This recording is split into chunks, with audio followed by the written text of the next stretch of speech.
Otep, chers toutes, chers tous, heureux suis-je de vous retrouver sur votre chaîne, la chaîne de la spiritualité ancestrale.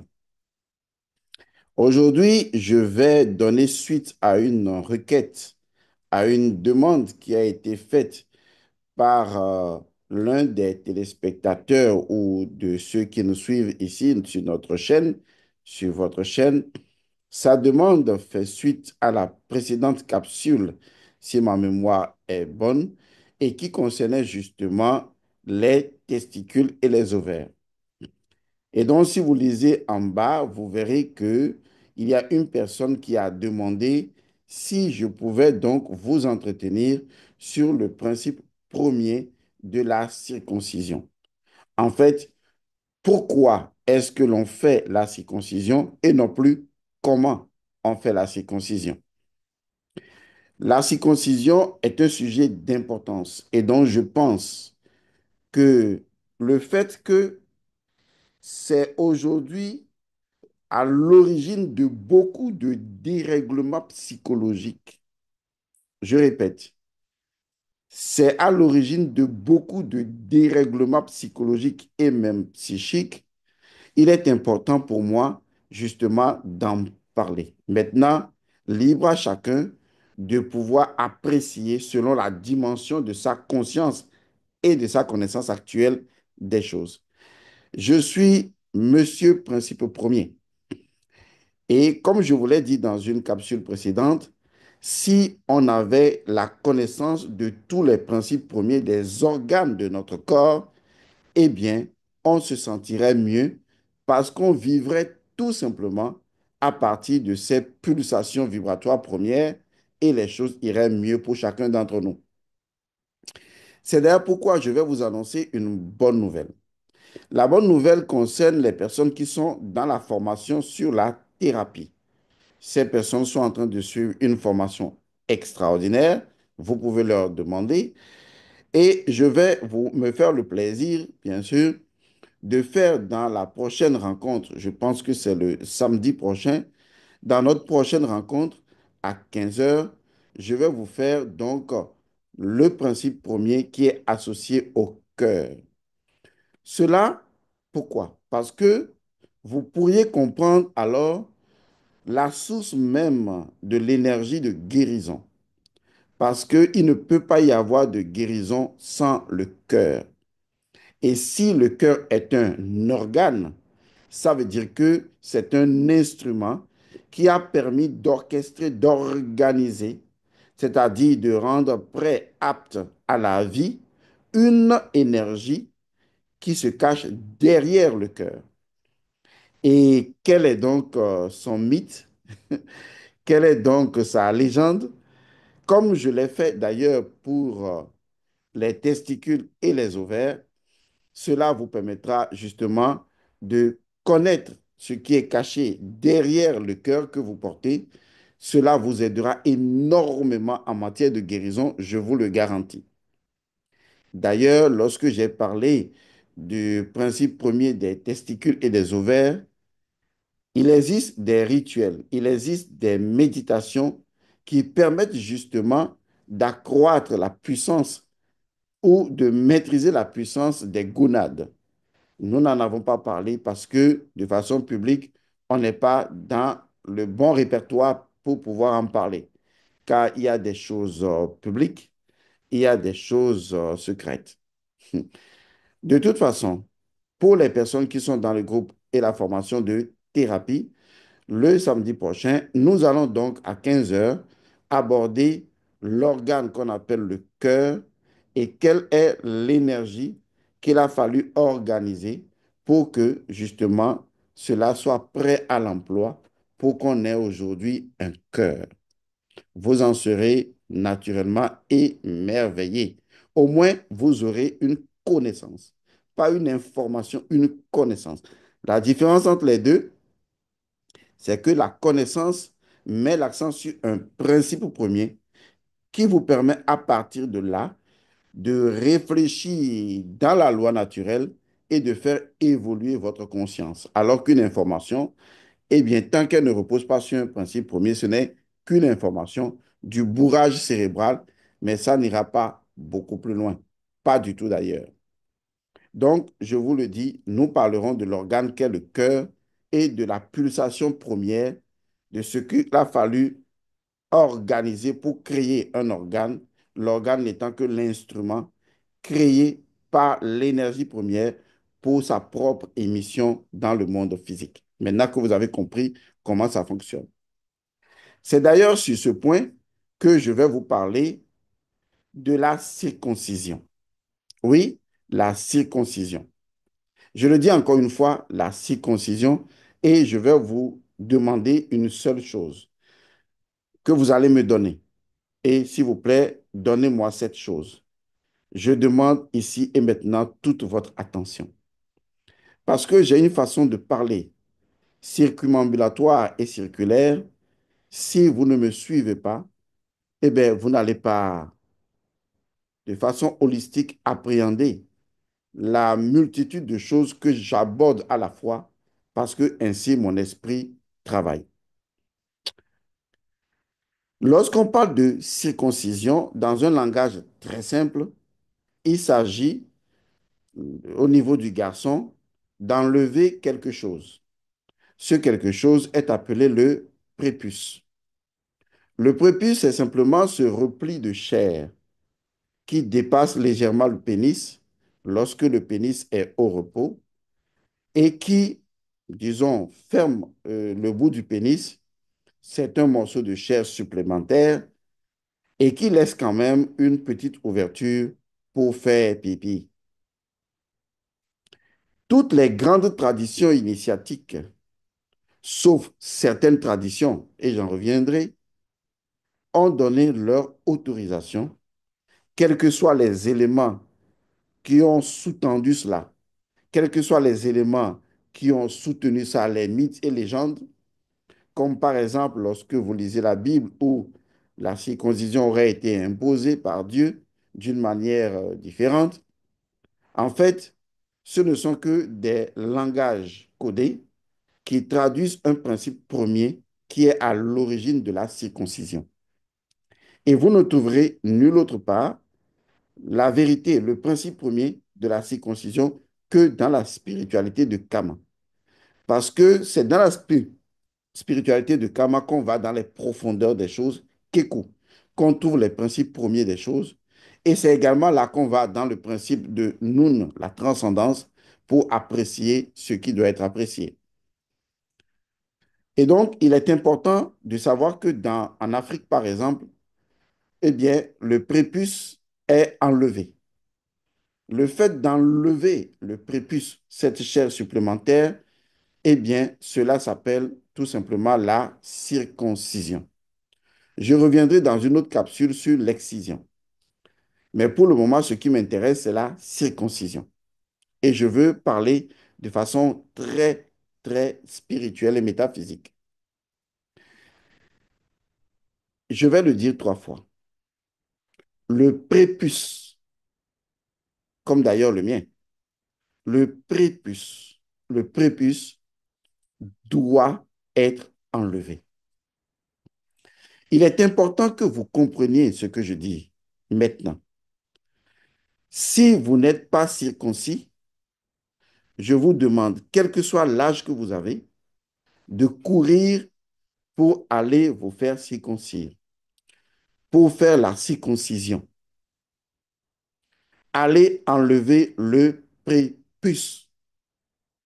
Ça, ce sont les directives physiques que je vous donne. Ces directives sont importantes. Allez voir un médecin, allez voir qui vous voulez, enlevez le prépuce tout de suite.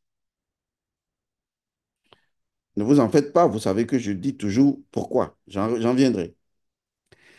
Si je ne sais pas quel souci que ce soit, vous ne pouvez pas ou vous ne pouvez plus, j'imagine, c'est une supposition, c'est hypothétique, enlever votre prépuce, alors voici ce que je vous recommande. Vous devez faire le rituel de la symbolique, enfin le rituel de la circoncision ou le rituel symbolique de la circoncision. Dans les deux cas, vous devez soit physiquement faire la circoncision, soit de façon symbolique faire le rituel de la circoncision. Dans tous les cas, que ce soit de façon physique, tangible, ce qui est mieux, que ce soit de façon symbolique, initiatique, vous devez enlever le prépuce.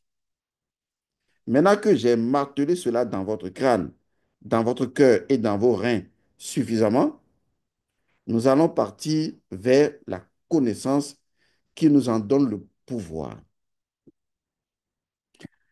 Il faut comprendre d'abord ce qu'est le prépuce. Parce que si vous ne comprenez pas, vous n'allez pas valider ce que je dis. Et je m'en fous que vous validez ou pas. Mais cela n'empêchera pas justement de produire les conséquences spirituelles. Or, toute conséquence spirituelle produit des conséquences psychiques. Et toute conséquence psychique produit des conséquences psychologiques. Et toute conséquence psychologique devient donc des causes produisant des conséquences énergétiques, donc du cas, et toutes conséquences énergétiques deviennent à leur tour des causes qui produisent également des conséquences physiques dans le sang et dans le corps, dans la chair.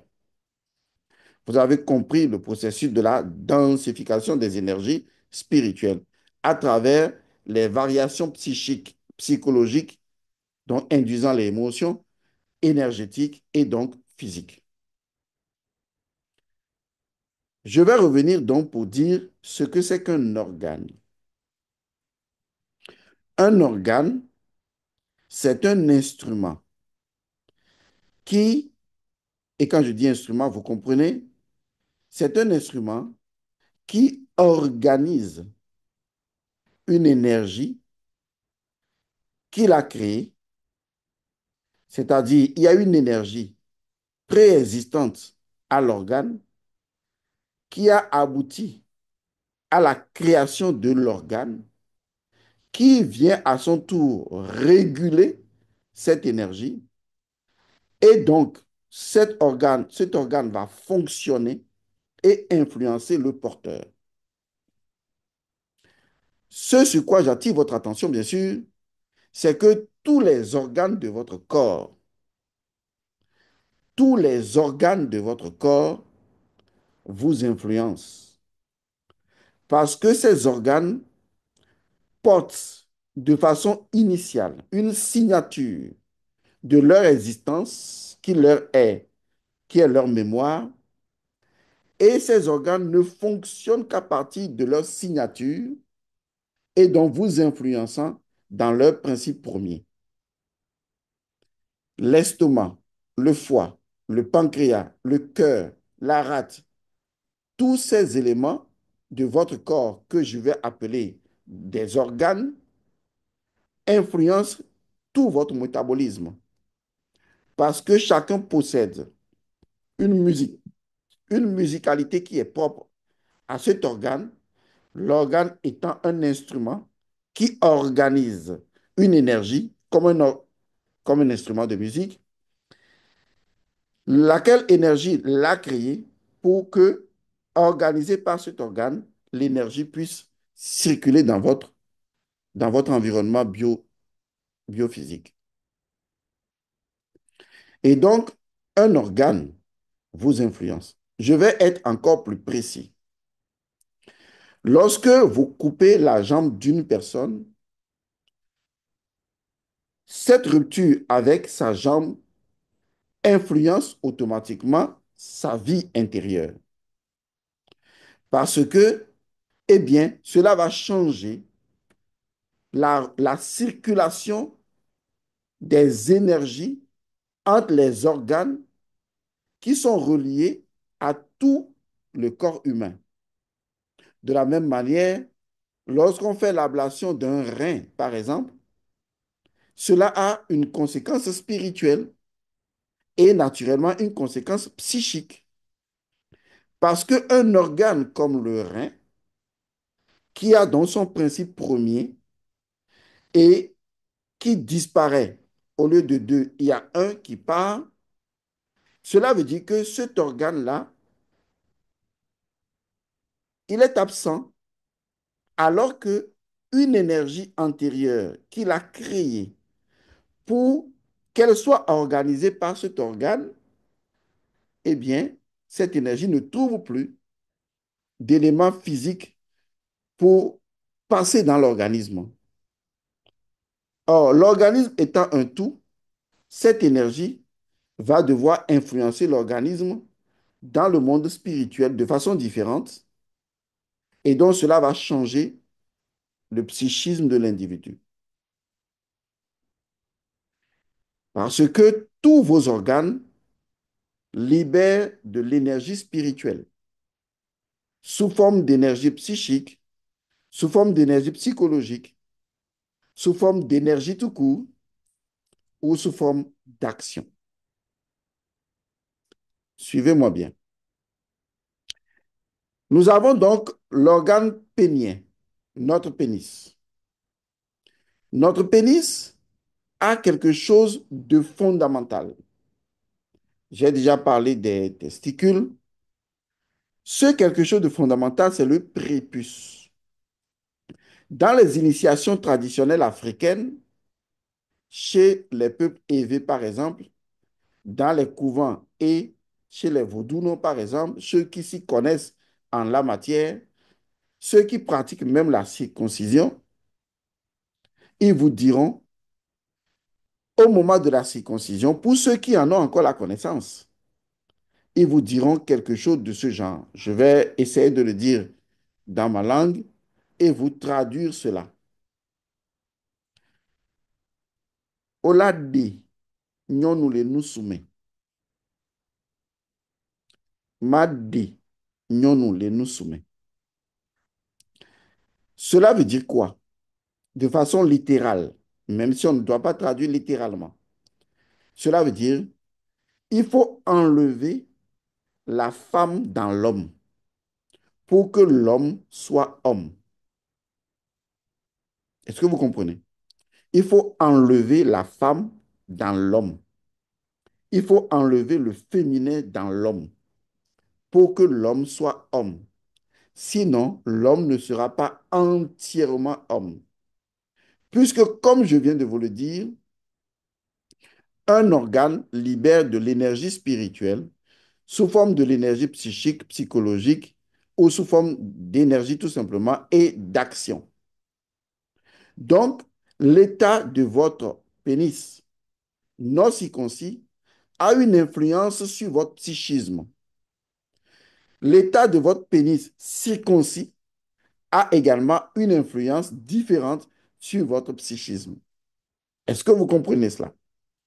Donc, faire une opération sur un organe influence votre dimension spirituelle, puisque l'organe qui est censé organiser une énergie première se trouve absent ou mutilé ou déformé d'une manière ou d'une autre et renvoie donc une information de son absence ou de sa difficulté physiologique à l'énergie première qui est obligée alors de s'adapter au niveau de l'ensemble de l'organisme pour maintenir un équilibre.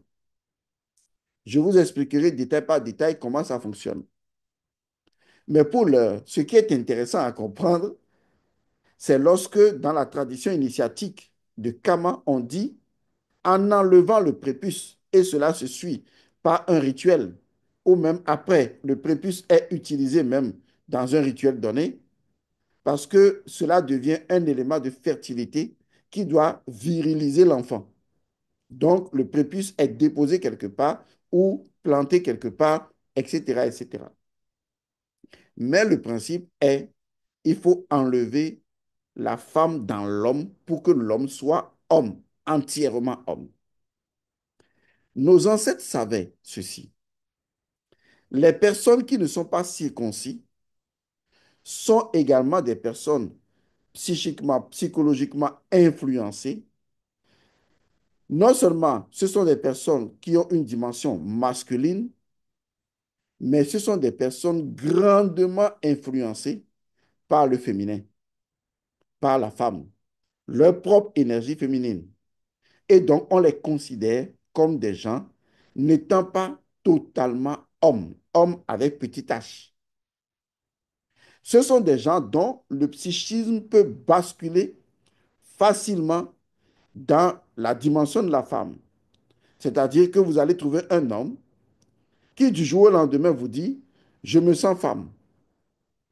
Parce que justement, son psychisme, qui en ce moment se trouve dans une autre norme, parce qu'il n'a pas subi la circoncision, cela l'affecte mentalement, psychiquement, et l'individu n'aura aucune, enfin, il aura même de la légèreté à penser qu'il pense par lui-même en disant, écoutez, moi, je veux m'efféminer un peu. En réalité, il ne pense pas par lui-même. Ce qui l'influence grandement, c'est l'énergie psychique qui circule dans son crâne. Vous ne pouvez pas penser sans l'énergie psychique. La qualité de votre énergie psychique dépend de la qualité de votre énergie spirituelle. Et aussi, cela dépend de votre équilibre mental. Et donc, si l'individu peut être influencé par la présence ou l'absence d'un organe ou une intervention sur un organe en particulier, cela veut dire que la circoncision influence le psychisme de l'individu, tout comme la non-circoncision influence son psychisme. La circoncision influence son psychisme en le rendant totalement homme, masculin. Ça veut dire que cette personne a enlevé la femme qui est en elle et devient rigoureusement un homme comme il faut, un homme qui a dominé naturellement son principe féminin et qui s'affirme activement comme un homme. Il n'aura pas de déséquilibre psychique à penser un jour qu'il serait une femme. Il faut noter que pour compléter ce type de rupture avec le prépuce, les anciens organisaient un rituel du prépuce parce que c'est le deuxième élément qui devrait donner la virilité totale à l'homme. Car le prépuce n'est pas seulement enlevé et jeté. Le prépuce est enlevé, recueilli, et le prépuce est déposé quelque part ou planté quelque part pour viriliser l'homme.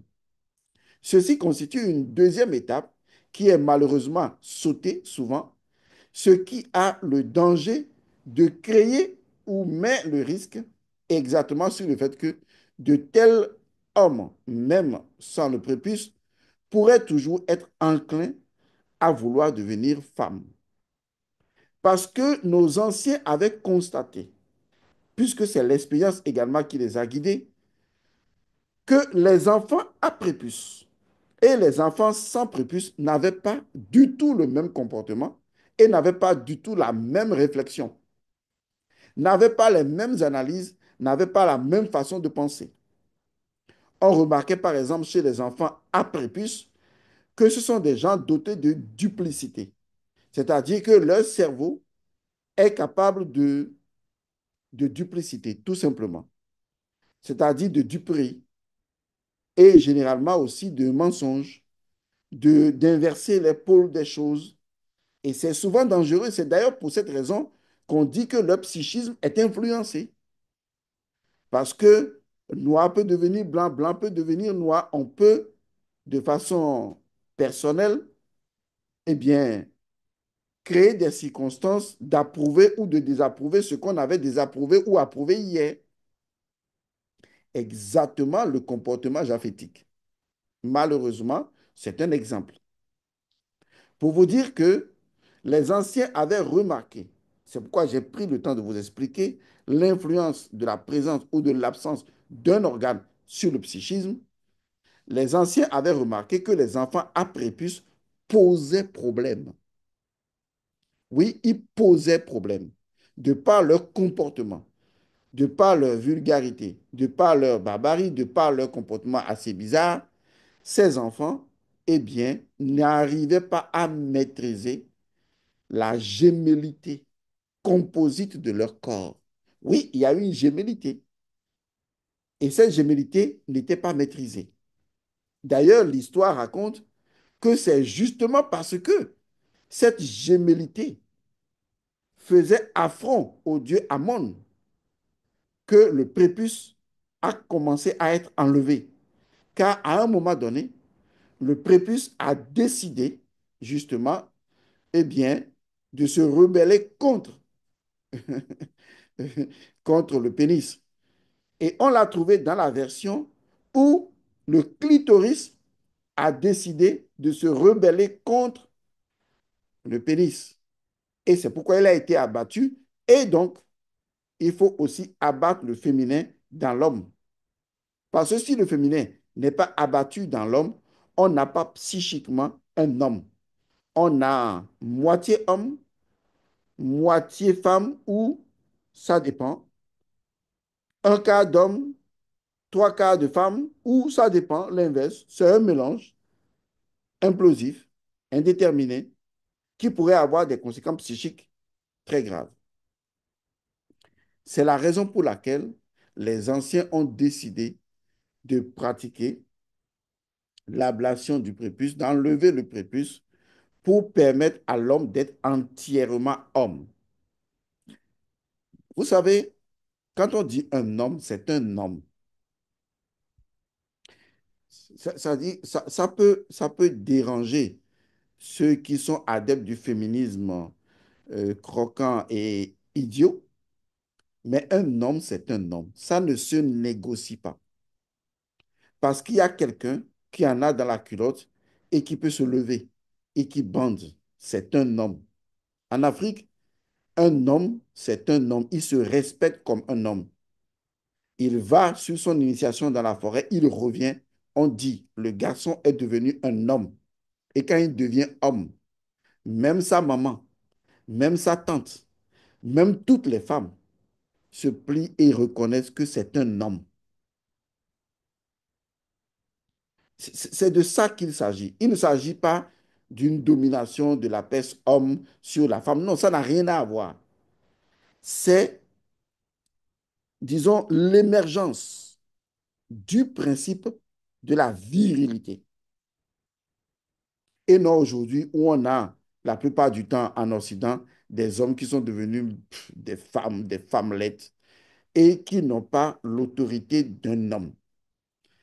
Avoir l'autorité d'un homme ne signifie pas qu'il faut brimer la femme. Non, ça n'a rien à voir. On n'avait même pas ce concept de dominer la femme. Non. L'homme retrouvait sa place d'homme. Point barre, c'est tout. Un homme, c'est un homme et il se respecte comme tel. Et c'est le conseil que je m'avais donné aux filles la plupart du temps dans le mariage.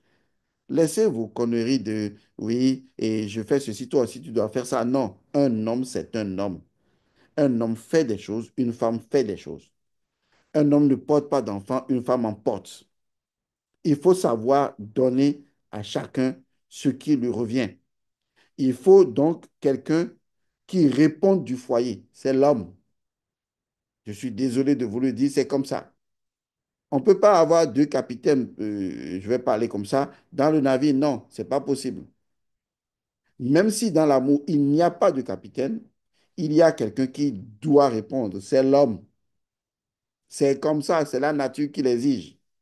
Il y a aussi ce que la femme doit faire. C'est parce que la femme elle-même ne sait pas ce qu'est la femme. La femme elle-même ne veut pas savoir ce qu'est la femme. J'ai créé une formation pour savoir ce qu'est la femme. Je l'ai intitulée Force, magie, puissante, pouvoir et puissance du sang menstruel. Allez suivre cette formation, vous allez savoir ce que c'est que la femme. Si vous êtes une femme et vous ne savez pas ce que c'est que la femme, alors c'est normal que vous souhaiteriez être comme un homme ou faire exactement comme un homme. Et cela vous fera perdre votre place. Parce que cela revient justement à la défiance du clitoris sur le pénis. Et quand le clitoris va vouloir défier le pénis, vous savez ce qu'on fait au clitoris? Regardez le clitoris dans son état. Le clitoris, petit pénis, là. Regardez le clitoris dans son état. Le dieu Amon ou le dieu Atum, si vous voulez, l'a abattu. C'est ce que dit la légende. On l'a abattu. L'arrogance du clitoris a été abattue et l'a miniaturisée complètement pour dire, tu n'as pas le droit d'être l'égal du pénis. Ça ne se fait pas. Tu as à être le vagin et non le pénis. C'est d'ailleurs ce qui a encouragé certains peuples à l'excision, bien que je ne sois pas d'accord avec ça, puisque je vous dis que les choses peuvent être pratiquées symboliquement. Donc, vous comprenez déjà ce que je veux dire. Donc, si déjà, dans la symbolique même de la nature, puisque les mythes et les légendes ne retracent que le comportement des principes au cœur de la nature, ça veut dire que la femme doit être à la place de femme et l'homme doit être à la place de l'homme. Et si le clitoris ose une fois encore se lever à la dimension du pénis, eh bien le clitoris sera encore bien abattu. Vous comprenez mon langage. Donc, le prépuce doit être enlevé physiquement ou symboliquement. Quelle que soit la façon dont c'est enlevé, eh bien, cela a un effet immédiat sur le psychisme et va rendre à l'homme, avec petit h, la totalité de sa virilité en tant qu'homme, la totalité de son énergie en tant qu'homme. Et cet homme agira vraiment, totalement, complètement comme un homme et non pas comme demi-homme, moitié homme, parce que lorsqu'on rentre dans l'incertitude de la gémellité, eh bien cela crée le chaos, puisque si les dieux ont enlevé aux hommes la gémellité, c'est parce que les hommes, à un moment donné, en usaient de façon désastreuse. Comme l'exemple que je vous ai donné, au départ, eh bien, la femme était jumelle. Enfin, quand je dis ça, c'est que elle était, disons, androgyne. Elle avait le pénis et le vagin, tout comme l'homme a le prépuce et le pénis. Vous voyez? Donc, le clitoris est chez la femme le pénis et le prépuce est chez l'homme la symbolique du vagin. Et à un moment donné, le clitoris s'est rebellé contre le pénis en disant, je suis également un pénis. Et alors, eh bien, le pénis Atum l'a abattu. Ça veut dire que il faut enlever le prépuce pour être vraiment un homme, puisque les hommes n'arrivent pas encore à maîtriser leur gémellité. Parce que quand ils tombent dans la gémellité, regardez ce que ça donne. Je suis un homme. Non, en fait, je me suis rappelé que je suis une femme. En fait, je sens que je suis un homme, mais également après, je sens que je suis une femme. Bon, il faut qu'on me l'enlève pour que je me sente plus femme ou que homme. Et on vivra ce déséquilibre psychique sans savoir qu'en réalité, ce n'est pas un droit, non, une réflexion, une logique ne se mène que selon la qualité psychique d'un individu. Si un individu a, disons, un défaut psychique, mais qu'il raisonne quand même, vous allez dire qu'il a raison. Mais il n'a pas de qualité psychique.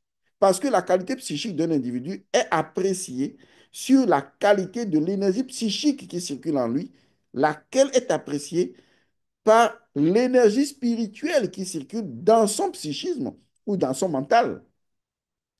Mais si déjà l'organe qui est là lui cause, si seulement le prépuce qui est là lui cause déjà un déséquilibre psychique, mais toute réflexion doit aller dans ce déséquilibre.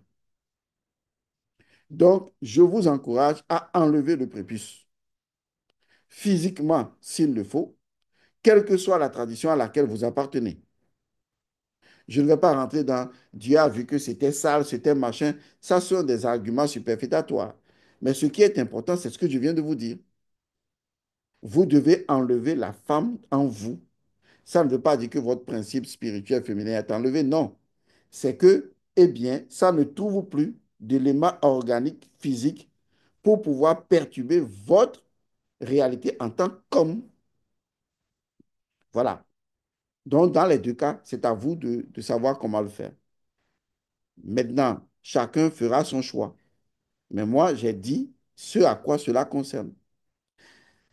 Pour finir, je voudrais également annoncer à ceux qui sont dans la formation Les armures spirituelles du manager et dans Sepuram que dans cette semaine, je vais partager avec vous le rituel de la déesse Nephthys.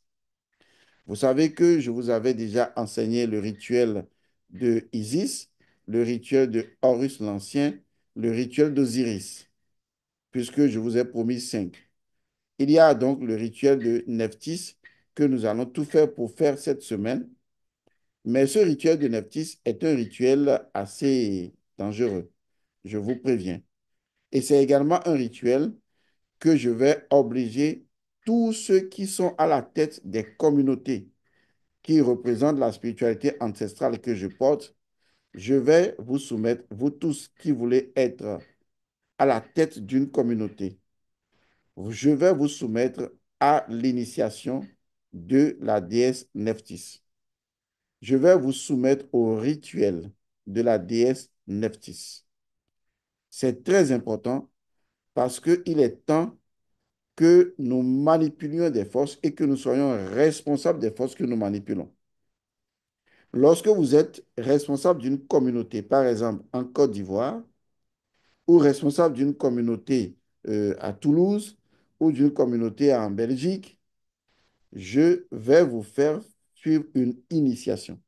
Je vous ferai une initiation, l'initiation de la déesse Nephthys. C'est une initiation qui est obligée de créer des conséquences pour vous si vous sortez de la spiritualité de vos ancêtres. Je tiens à vous le dire parce que ce sera un rituel de la vérité.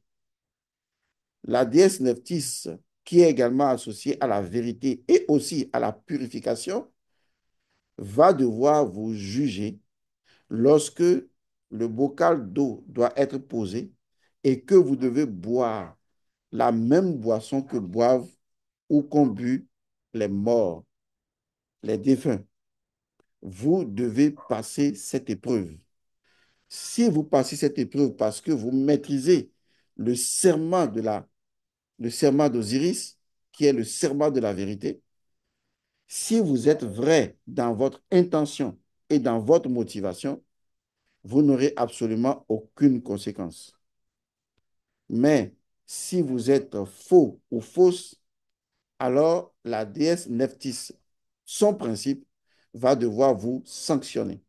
Car il est dangereux de boire dans le même bol et de boire la même boisson que les morts si on n'est pas véridique.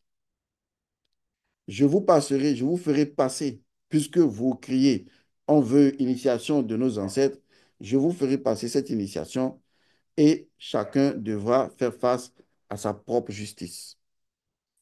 Je voudrais également vous souligner que cette initiation n'impliquera aucunement vos descendants. Ça ne concerne que vous et vous seul. Vous allez me demander, mais comment est-ce possible? Tout ce que je fais implique ma descendance. Non, je vous ai caché cela. Oui, je suis malin. Je cache beaucoup de choses à dessein pour que des pseudo-gourous imbéciles ne viennent vous arnaquer. Voilà ce que je vais vous dire. Il existe justement un rituel qui peut vous aider, même si vous allez faire un rituel chez un Hunon, même si vous allez faire un contrat avec une entité. Il y a un rituel qui peut empêcher que cela ne passe jamais à vos générations suivantes. Oui, ça existe. Mais si ça n'existait pas, le tout ne serait pas le tout. Soyez pas bêtes. Je vous l'ai caché ne veut pas dire que ça n'existe pas. Il faut qu'on soit sérieux. De façon plus explicite, il existe donc un rituel. Lorsque vous faites ce rituel-là, même si vous allez faire d'autres rituels, sacrifices de sang et tout, etc., ça n'impliquera que vous. Ça n'impliquera ni vos ancêtres, ça n'impliquera ni vos descendants ultérieurs. C'est-à-dire, ça n'implique ni vos passés, ça n'implique ni vos descendants futurs. Ça n'implique que vous et ça ne part qu'avec vous. Maintenant, vous attendez à ce que je vous donne ça. Et non, je ne vais pas vous donner. C'est trop facile. Parce que je vous vois venir, je vous connais. Vous allez tout de suite commencer à faire ce rituel pour aller ensuite faire des pâtes de sang, parce que vous allez dire, si je fais ça, ça ne concerne que moi, ça ne concerne pas ma descendance, parce que vous serez exonéré, ou bien vous allez dire, je vais au moins en profiter et ma descendance ne va pas subir le coup. Je suis désolé, je ne vous donnerai pas ce rituel. Par contre, je l'appliquerai à tous les responsables de communauté de Elmancio Godson pour que le rituel ou l'initiation de la déesse Nephthys ne concerne qu'eux et eux seuls, ni leurs ascendants, ni leurs descendants. Mais je ne vous enseignerai pas ce secret, car il est dangereux de jeter des perles au pot. Les gens en feront mauvais usage. Pour conclure, revenons donc à la circoncision. Allez faire la circoncision, allez enlever la part de la femme qui est en vous et devenez intégralement homme. Et suivez le rituel qui est associé à ça pour viriliser votre principe masculin. Les deux sont indispensables, le physique et le spirituel. Si vous ne faites pas ça, il y aura toujours de la femme déséquilibrée en vous et tôt ou tard, eh bien, ça mène le monde à là où le monde va aujourd'hui. Je rappelle également à tous ceux qui sont dans la formation thérapie que le samedi prochain à 15 heures, nous allons faire donc, nous allons donner la connaissance sur l'énergie, la pulsation première qui a donné naissance à l'organe qu'est le cœur. Au moins, cela vous permettra de savoir à quoi le cœur doit répondre pour sauver votre cœur. Car si j'agis dans le respect de la première énergie de chaque organe, eh bien, je ne fais que la, la thérapie de mon corps, parce que tout mon corps serait donc en harmonie, parce que je les aurais harmonisés avec la conscience de la première vibration qui anime chaque organe. Vous avez compris également que chaque organe influence le psychisme et que l'intervention sur un organe influence le psychisme de l'individu et en modifie l'énergie ou la circulation de l'énergie psychique parce que vous aurez beau dire que ce n'est qu'un organe, ça c'est votre perception des choses. Il y a votre perception de votre corps et il y a la perception de votre corps, de votre corps. Je le répète, il y a la perception que vous avez de votre corps, à savoir le rein, ce n'est qu'un rein, je l'enlève, ceci, ce n'est que ceci, je l'enlève, et je ne fais même aucun rituel à la suite. Cette perception qui consiste à disséquer le corps, ça c'est votre perception. C'est la conception que vous avez de votre corps, votre perception. Mais il y a la perception que le corps a du corps lui-même. Et pour le corps, la perception que le corps en a, c'est que le corps est une seule et unique cellule. Je vous remercie et je vous dis paix et bénédiction à vous.